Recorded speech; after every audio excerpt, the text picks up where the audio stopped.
기도하실 때에 용모가 변화되고 기도하실 때에 용모가 변화되고 이 제목으로 하나님 말씀 전하겠습니다. 신학을 전공한 시인 얀 리처드스는 그의 시집 은총의 순환에서 빛은 어떻게 오는가 라는 시를 썼습니다. 그 시의 내용 중 일부를 소개합니다. 빛은 어떻게 오는가? 빛이 어떻게 오는지 나는 말할 수 없다. 그러나 빛은 오고 있으며 언젠가는 오리라는 걸 나는 안다. 당신을 에워싸고 있는 가장 깊은 어둠 속으로 길을 내어 온다는 걸. 비록 오는데 몇 세기가 걸리는 것 같아 보여도 혹여 당신이 예상하지 않았던 모습으로 도착할지 몰라도 그래서 오늘 내가 그 빛을 향해 몸을 돌리게 되기를 그 빛이 나를 찾을 수 있도록 내가 얼굴을 들게 되기를 나를 열고 더 많이 열게 되기를 오고 있는 그 축복의 빛에게. 시인이 신학을 전공하고 또 그 시집의 제목이 은총의 순환이란 걸 염두에 둔다면 이 시에서 빛은 예수 그리스도임을 알 수 있습니다. 그 관점에서 해석을 하자면 이렇습니다. 빛이신 예수 그리스도가 나에게 오십니다. 어떻게 오시는지 알 수 없지만 지금도 오고 계시며 언젠가는 내 눈앞에 오실 것입니다.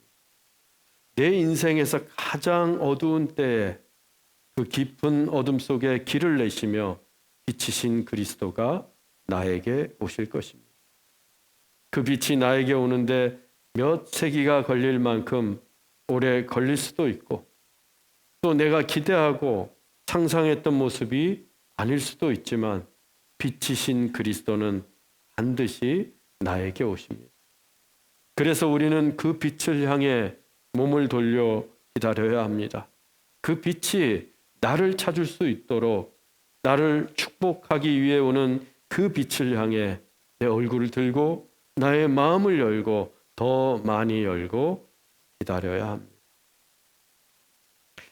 깊은 신학적 통찰과 복음의 메시지가 담긴 시라고 할 수 있습니다.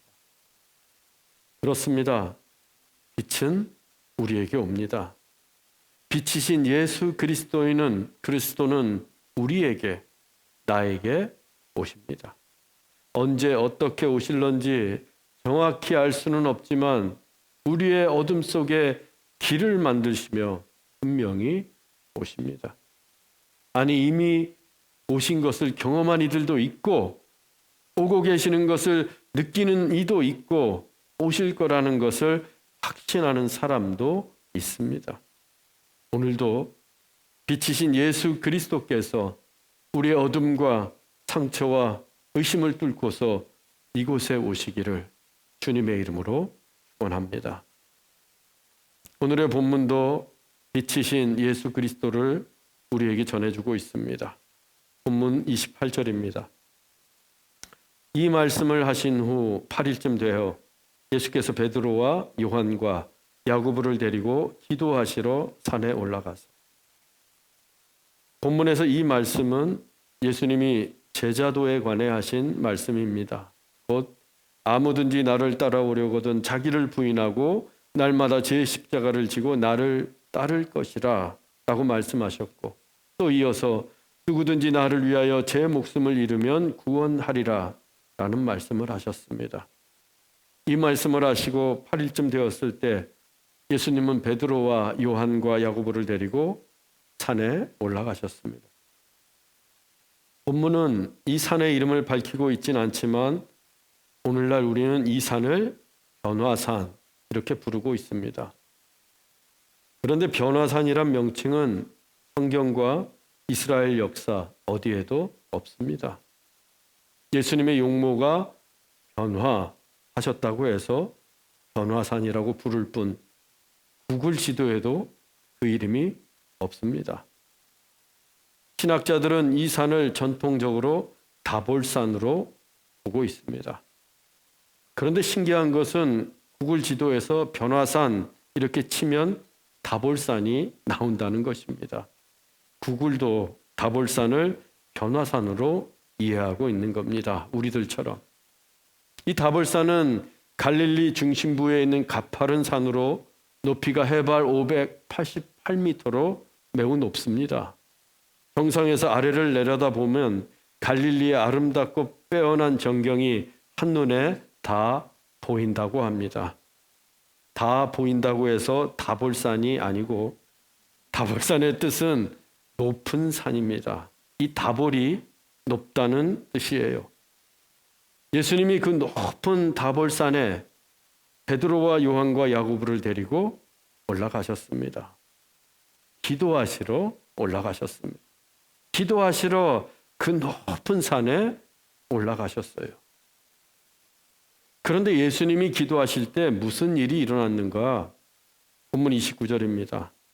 기도하실 때에 용모가 변화되고 그 옷이 휘어져 광채가 나더라. 예수님이 기도하실 때 용모가 변화되셨습니다. 또 예수님의 옷도 휘어져 광채가 납니다. 예수님의 옷이 너무나도 휘어서 광채, 빛이 날 정도가 되었습니다.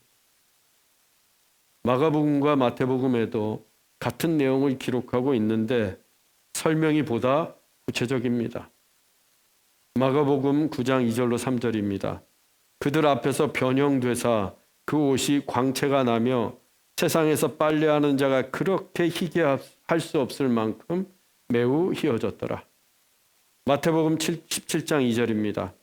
그들 앞에서 변형되사 그 얼굴이 해같이 빛나며 옷이 빛과 같이 휘어졌더라.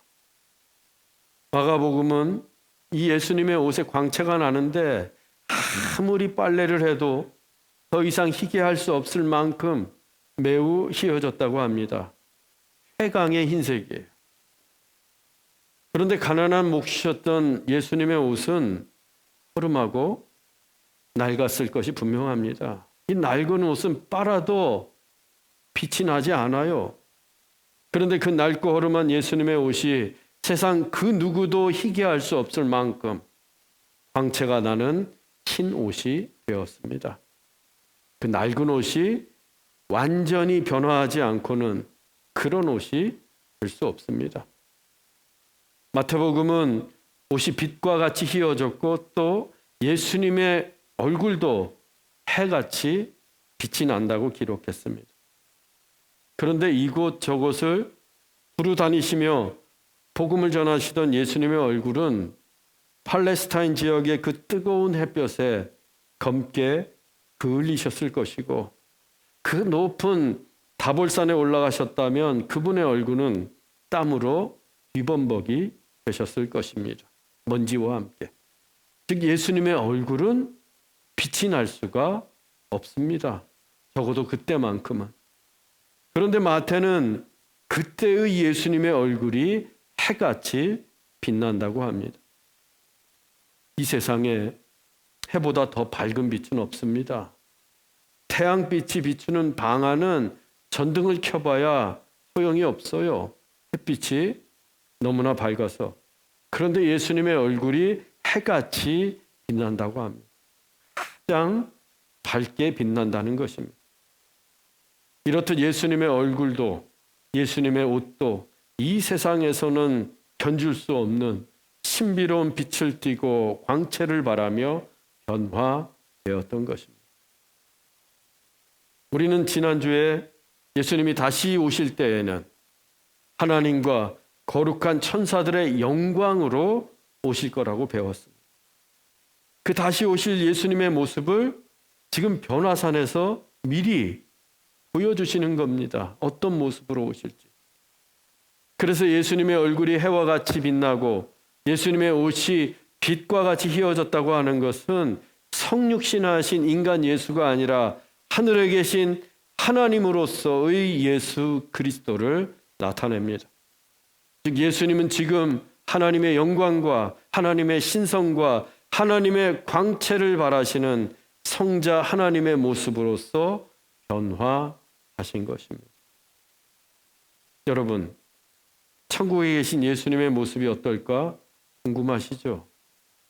바로 이 모습입니다. 얼굴이 해같이 빛나고 옷이 빛과 같이 휘어진 모습으로 천국에 계십니다. 요한계시록 1장 13절에 16절의 말씀은 그 모습을 더욱 상세하게 묘사하고 있습니다. 촛대 사이에 인자 같은 이가 발에 끌리는 옷을 입고 가슴에 금띠를 띠고 그의 머리와 털의 희기가 흰 양털 같고 눈 같으며 그의 눈은 불꽃 같고 그의 발은 풀무불에 단련한 빛난 주석 같고 그 얼굴은 해가 힘있게 비치는 것 같더라. 이것이 하나님으로서의 예수 그리스도의 모습입니다. 눈은 불꽃 같고 발은 빛나는 주석 같으며 얼굴에는 해가 힘있게 비치는 모습. 이 모습이 천국에 계신 예수님의 모습이요 다시 오실 예수님의 모습입니다. 바로 그 모습으로 지금 이 다볼산에서 변화하신 것입니다. 가끔 내가 천국을 보았다 혹은 내가 천국에 갔다 왔다 이런 사람들이 있어요. 그래서 책도 내고 간증도 합니다. 그러면서 천국에서 자신이 본 예수님의 얼굴을 그림으로 그려요. 그런데 그 그림 속 예수님의 얼굴은 그냥 보통 얼굴이에요. 해같이 빛나지 않아요. 옷도 빛나지 않아요. 아무리 보아도 지금 변화산의 예수님의 모습과는 전혀 닮지 않았습니다. 그래서 저는 그 사람들의 말을 조금도 믿지 않습니다. 그런 책이 나오면 베스트셀러라고 하니까 읽어보기는 하지만 조금만 읽다 보면 신학적으로 또 성경적으로 모순과 허점 구성입니다. 우린 그런 책이나 말에 현혹될 게 아니라 성경에 있는 그대로 주님을 믿으면 됩니다. 하나님의 말씀인 성경에는 이미 천국에 대해서 또 천국에 계신 예수님에 대해서도 분명하게 계시하고 있습니다. 성경에 기록된 계시는 충분하고 완전합니다. 요한계시록 이후에 또 다른 성경이 필요 없듯이 또 다른 계시나 사건은 필요가 없어요. 성경에서 증언하는 예수님의 변화하신 모습, 그 모습이 바로 천국에 계신 예수님의 모습입니다. 중요한 것은 예수님이 언제 그렇게 변화하셨는가입니다. 예수님이 언제 그렇게 변화하셨는가. 본문 29절을 다시 보겠습니다. 기도하실 때에 용모가 변화되고 그 옷이 휘어져 광채가 나더라. 기도하실 때입니다. 예수님이 기도하실 때 빛을 발하시는 모습으로 변화하셨습니다. 그러면 사람은 언제 변화할까요? 역시 기도할 때입니다. 예수님이 기도하실 때 변화하신 것처럼 우리도 기도할 때 변화합니다. 기도할 때 새롭게 됩니다. 예수님은 마음이 가난한 자가 복이 있다고 말씀하셨습니다.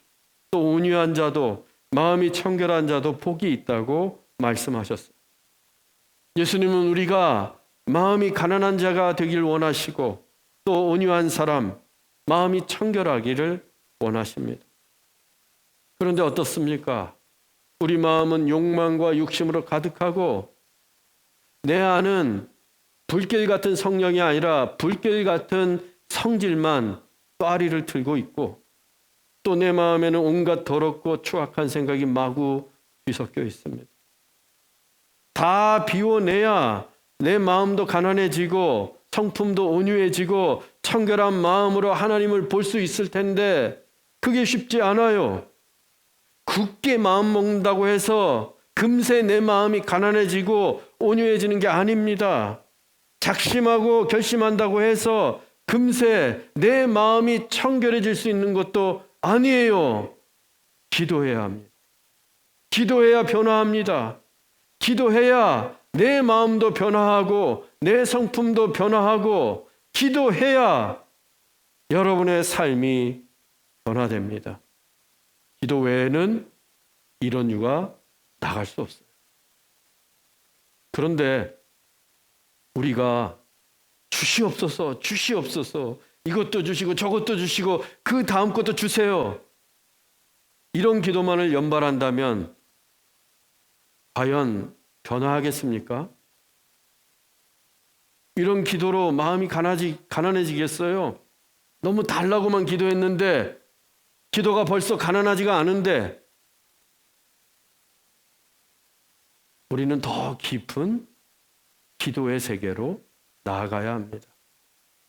주시옵소서만 연발할 게 아니라 더 깊은 기도를 드려야 합니다. 내 본성이, 내 삶이 변화할 수 있도록. 기도를 흔히 하나님과의 대화라고 합니다. 하나님과의 대화. 대화가 무엇입니까? 서로 이야기하는 거예요. 서로 소통하는 겁니다. 나만 이야기하고 내 생각만 쏟아놓는 것은 대화가 아닙니다. 누군가를 만났는데 그 상대가 내 이야기는 들어주지도 않고 일방적으로 자기 이야기만 하고 자기 주장만 할 때 우리는 그 사람을 어떻게 평가합니까? 그 사람과는 대화가 안 돼. 그 사람과는 말이 안 통해. 그런데 혹시 우리가 이렇게 기도하고 있는 것은 아닙니까?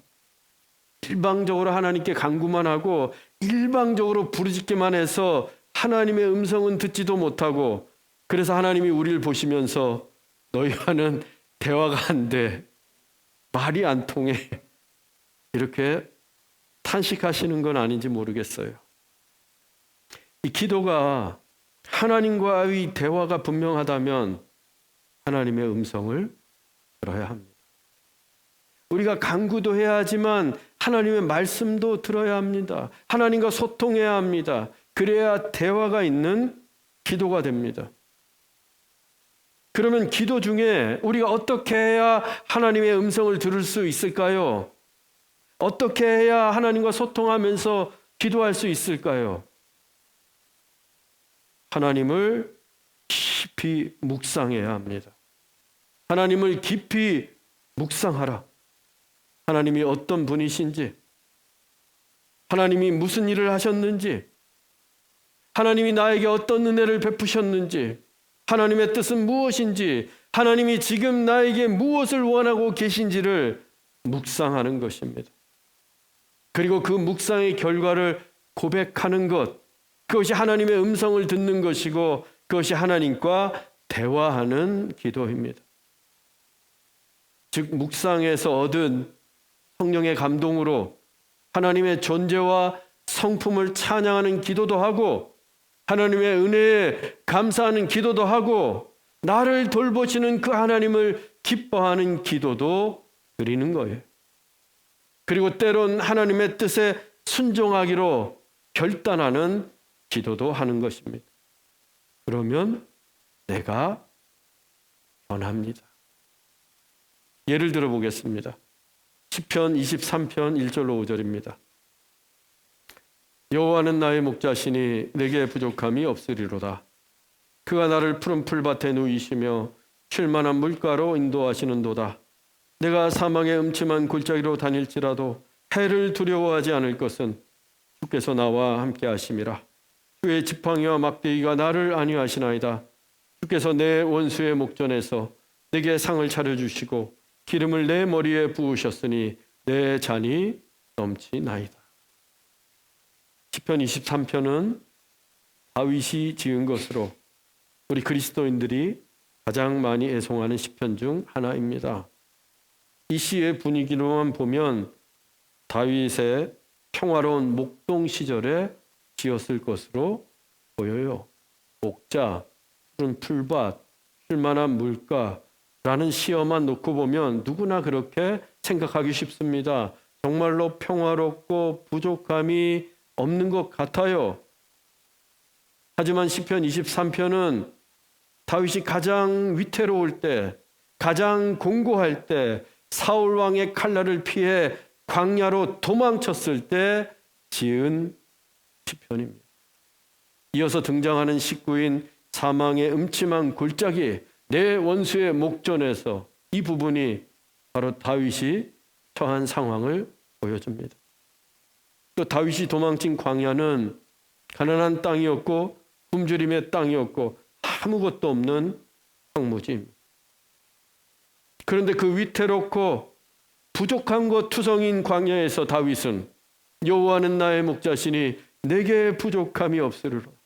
그가 나를 푸른 풀밭에 누이시며 쉴만한 물가로 인도하시는도다. 내 잔이 넘치나이다. 이렇게 고백하고 있습니다. 어떻게 다윗이 이럴 수 있을까요? 어떻게 다윗이 이와 같이 아름다운 시편을 고백할 수 있었겠습니까? 하나님을 깊이 묵상했기 때문입니다. 아무것도 없는 그 황량한 광야에서 도망자 신세가 된 그 위태로운 상황에서 다윗은 하나님을 생각하며 하나님을 묵상했습니다. 그때 다윗이 묵상한 하나님이 목자예요. 선한 목자. 양들을 돌보시고 보호하시고 인도하시는 선한 목자였습니다. 그리고 다윗은 양이었습니다. 광야에 홀로 던져진 잃어버린 양 한 마리.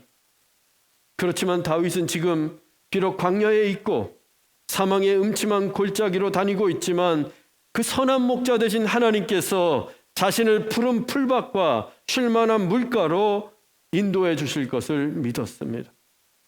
그래서 여호와가 나의 목자가 되시는 한 내게 부족함이 없도다 라고 고백할 수 있었던 것입니다. 그런 다윗의 삶이 어떻게 되었겠습니까? 그 황무하고 위태로운 광야에서 하나님을 깊이 묵상했던 다윗이 어떻게 되었겠어요? 변화되었습니다. 변화되었습니다. 광야에 있지만 그는 푸른 풀밭에 있었고 사망의 음침한 골짜기를 다닐지라도 쉴 만한 물가에서 쉼을 누리는 인생이 되었습니다. 차원이 다른 삶을 살기로 변화되었어요. 어느 곳에 있어도 하나님의 평화로 충만해졌습니다. 얼마나 은혜로운 삶이에요. 우리도 하나님을 묵상하는 시간이 필요합니다. 후다닥 숙제하듯이 뭔가를 해치우듯이 기도할 게 아니라 시간을 내어서 진지하게 하나님을 묵상하는 기도를 해야 합니다. 그런데 사실 현대인들에게 가장 어려운 게 묵상이에요. 일상이 너무 바빠요. 너무 바빠서 진지하고 깊이 하나님을 묵상하는 시간을 내는 게 참으로 어렵습니다. 그러나 일상의 소음과 분주함을 떠나서 침묵과 고요 속에 홀로 고독하게 하나님을 묵상하는 시간이 필요합니다. 다윗처럼 광야에서 홀로 하나님을 묵상했듯이. 이때 머리와 마음으로만 묵상하는 게 어렵다면 여러분 적어보세요. 묵상 노트 한 권 만들어서 하나님이 어떤 분이신지 내가 묵상한 내용을 기록해보세요.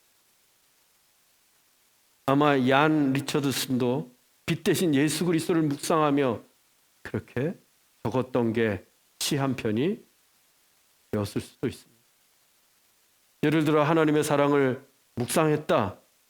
그러면 하나님이 왜 사랑이신지에부터 시작해서 하나님의 사랑이 얼마나 크고 높고 숭고한지, 하나님이 나를 얼마나 사랑하시는지, 그 하나님의 사랑이 왜 영원 무궁한지 여러분의 심상에 떠오른 묵상의 내용들을 기록해 보세요.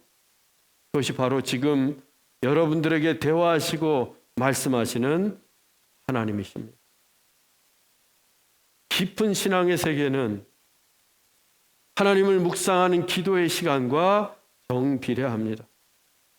하나님을 묵상하며 하나님을 알아가고, 하나님을 묵상하며 하나님의 음성도 듣고, 하나님을 묵상하면서 우리의 소원도 빌 수 있기 때문입니다. 그렇게 하나님을 묵상하며 하나님과 대화하는 기도를 하다 보면 어느 사이에 내 자신이 변화하고 있다는 것을 발견하게 됩니다. 하나님의 성품으로 변화하고 하나님이 뜻하시는 인생으로 변화하고 하나님의 빛을 발하는 그리스도인으로 변화합니다. 왜? 하나님과 닮아가기 때문입니다.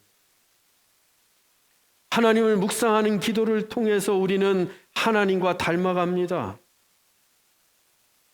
부부가 함께 오래 살면 서로 닮는다고 하지 않습니까? 먹는 식성도, 말하는 것도, 살아가는 방식도, 삶을 대하는 태도도 부부가 서로 닮아갑니다. 심지어 얼굴도 닮아가요.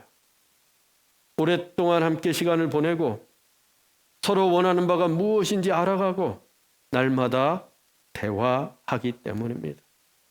그렇게 남편도 아내도 변화하면서 서로를 닮아갑니다. 우리가 주님을 닮아가는 것도 마찬가지예요. 에베소서 5장 8절입니다. 너희가 전에는 어둠이더니 이제는 주 안에서 빛이라. 우리가 전에는 어둠이었습니다. 주님과 무관하게 살 때에는 짙은 어둠이었습니다. 그러나 이제는 주 안에서 빛입니다. 빛 대신 주님처럼 우리도 빛이에요. 그런데 이때 중요한 게 주 안에서입니다. 주 안에서. 우리가 주 안에 있을 때에만 빛이 된다는 의미입니다. 주 안에 있다는 것이 바로 주님을 묵상하며 기도하는 것입니다. 주님이 내 안에 계시고 내가 주님 안에 거하도록 기도의 대화를 나누는 것입니다. 그렇게 주 안에 있으면서 점점 더 주님을 닮아가고 또 주님은 우리의 소원을 하나 둘씩 이루어 가십니다. 그리고 그때 우리가 빛이 됩니다. 더 정확히는 주님의 빛이 내 삶에서 배어 나옵니다. 주님을 닮아가면서 주님의 빛이 배어 나오는 거예요. 내 말과 행동에서, 내 생각과 태도에서. 그렇게 우리의 용모가 변화하고 우리의 성품도 변화하고 우리의 삶도 변화하는 겁니다. 주님이 배어 나오면서. 그리고 이 모습이 진정한 그리스도인의 모습입니다. 예수님이 배어 나와서 예수님이 느껴지고 예수님이 만져지고 예수님의 광채가 보이는 모습. 여러분은 주님이 얼마나 배어 나오고 있습니까? 여러분의 말과 행동에서, 여러분의 생각과 태도에서. 잊지 마십시오. 주님이 배어 나올 때 변화합니다. 설교 서두에서 시인 얀 리처드스는 빛은 어떻게 오는가라고 물었습니다. 빛은 주님으로부터 시작해서 기도를 타고 옵니다. 우리가 주님을 깊이 묵상하는 기도를 할 때 그 기도를 타고 주님의 빛이 우리에게 옵니다. 그렇게 주님의 빛이 되어 나옵니다. 그때 우리도 해같이 빛나고 변화됩니다. 사랑하는 형제자매 여러분, 우리도 옛 습관, 마음의 상처, 깨어진 관계, 불안하고 두려운 마음, 게으르고 나태한 삶, 차지도 않고 뜨겁지도 않던 신앙에서 변화해야 합니다. 그 변화는 우리의 기도를 타고 빛으로 내려옵니다. 주님을 깊이 묵상하십시오. 주님의 음성을 듣고 주님과 대화하며 기도하십시오. 그 시간이 길어지고 깊어질수록 주님이 점점 더 짙게 배어나오고 그때 우리의 삶이 변화되고 우리의 성품과 용모도 해같이 빛나게 됩니다. 우리 모두 기도할 때에 주님처럼 변화하는 하나님의 은혜를 경험하기를 주 예수 그리스도의 이름으로 축원합니다. 기도하겠습니다. 사랑의 하나님, 기도할 때 우리의 삶이 변화하고 기도할 때 주님의 빛이 배어나오는 것을 깨닫게 됩니다. 주님을 깊이 묵상하며 기도하게 하옵소서. 그래서 주님을 더욱더 깊이 알아가고 주님과 대화하며 기도하게 하옵소서. 그 시간을 통해 주님을 닮아가며 주님이 배어나오면서 우리의 삶이 변화하고 우리의 용모도 해같이 빛날 줄로 믿습니다. 길이요 진리요 생명이신 예수 그리스도의 이름으로 기도하옵나이다. 아멘.